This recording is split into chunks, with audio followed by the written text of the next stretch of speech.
Hey everyone, Kaylee here, and I'm here to teach you guys some great braids that you can wear to the beach this summer. They're really fun, they're a little different, so it's something that you can wear to kind of glam up your everyday summer wardrobe and kind of add a little bit of interest to whatever you're wearing this summer. So let's go ahead and talk about how I primed my hair for these braids. Because I have really fine hair, I like to add volume to my hair, so I use this Big Sexy Hair volumizing treatment. It's actually kind of a deep conditioning that adds volume, and it's really great for fine hair like mine. I also use the surf spray to add texture to my hair. However, if you have hair that's more on the frizzy side, take a little bottle of water and add some leave-in conditioner to it. Then put the lid on and shake it up and spritz that over your hair before you get started. It will help to eliminate frizz and flyaways after your braid is done.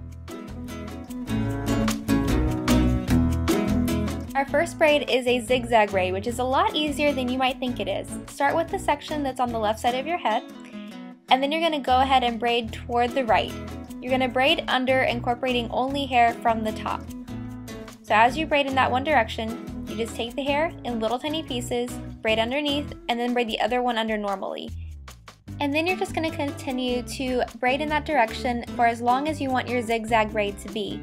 Essentially, all we're going to be doing in this is changing our direction of the braid and changing what direction we're taking the hair in from. So for this next step, you're going to braid straight down, taking in hair from the right. And you're going to start with the hair closest to the braid and work out. That makes a really nice shape from the front. It kind of creates this cool draped look. So make sure that as you pull it back, it looks pretty from the front, because once we finish here, that's it. And if it doesn't look good when you finish that, it's a little hard to go back and fix it. Now we're going to braid to the left, incorporating only hair from the top again. And as we incorporate hair from the top, it helps to anchor the hair into that place so that we create that zigzag that doesn't move.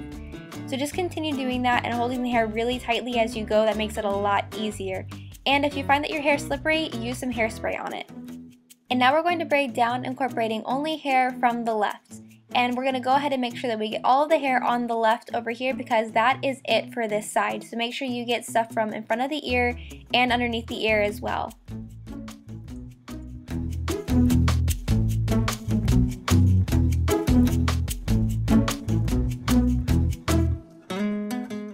We're going to finish off by braiding toward the right, incorporating hair from underneath. You're going to go ahead and get all of that hair from the nape section out of the way. Make sure not to miss any of this, or else you end up with little awkward rat tails, and that's not cute. Once you get to the front, go ahead and finish off whatever hair you have left and braid the rest normally.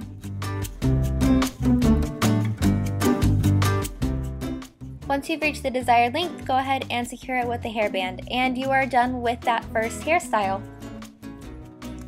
Moving on to hairstyle number 2. First, you're going to go ahead and separate all of the hair in front of your ear on one side of your head, and go ahead and secure that hair out of the way. We're going to work with the bottom first.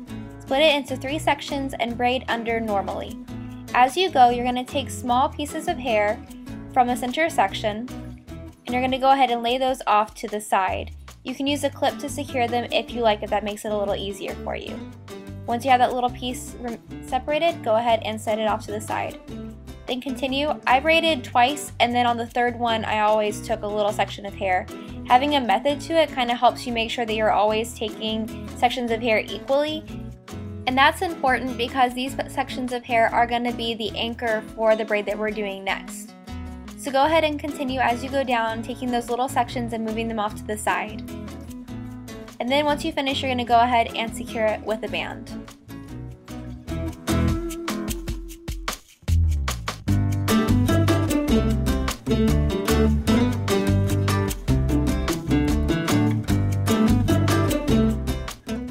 Now go back through and loosen that braid up so that it is kind of as big as it can be, because we want it to look really nice and full against the smaller braid that we're putting on top of it. Now we're going to deal with that top section. Take a small section from the very back of the section behind your ear and braid under. And you're going to incorporate hair from the front. So take a little piece right next to the braid it under, and then braid the other side normally. Then take a little piece further out and braid it under, and then braid the other side normally. And you're going to keep going out so that you slowly take in all of that bang section, and it creates a nice draped effect, so you're not pulling your hair straight back, but it creates a nice little side bang kind of illusion, and it looks really pretty from the front. Once you have all of that done and all of the hair is incorporated, you're going to go ahead and braid a couple little inches normally until you reach that first piece of hair that's coming out of the braid that we did before. Then you're going to braid that into this braid right here just like it's a French braid. You want to keep it really nice and tight and close so that those two braids actually end up coming together because of the one piece that you're using from the other braid. And then continue braiding under normally until you reach the next little piece of hair, and then again braid that piece in. So you continue to anchor this smaller braid in with the bigger braid.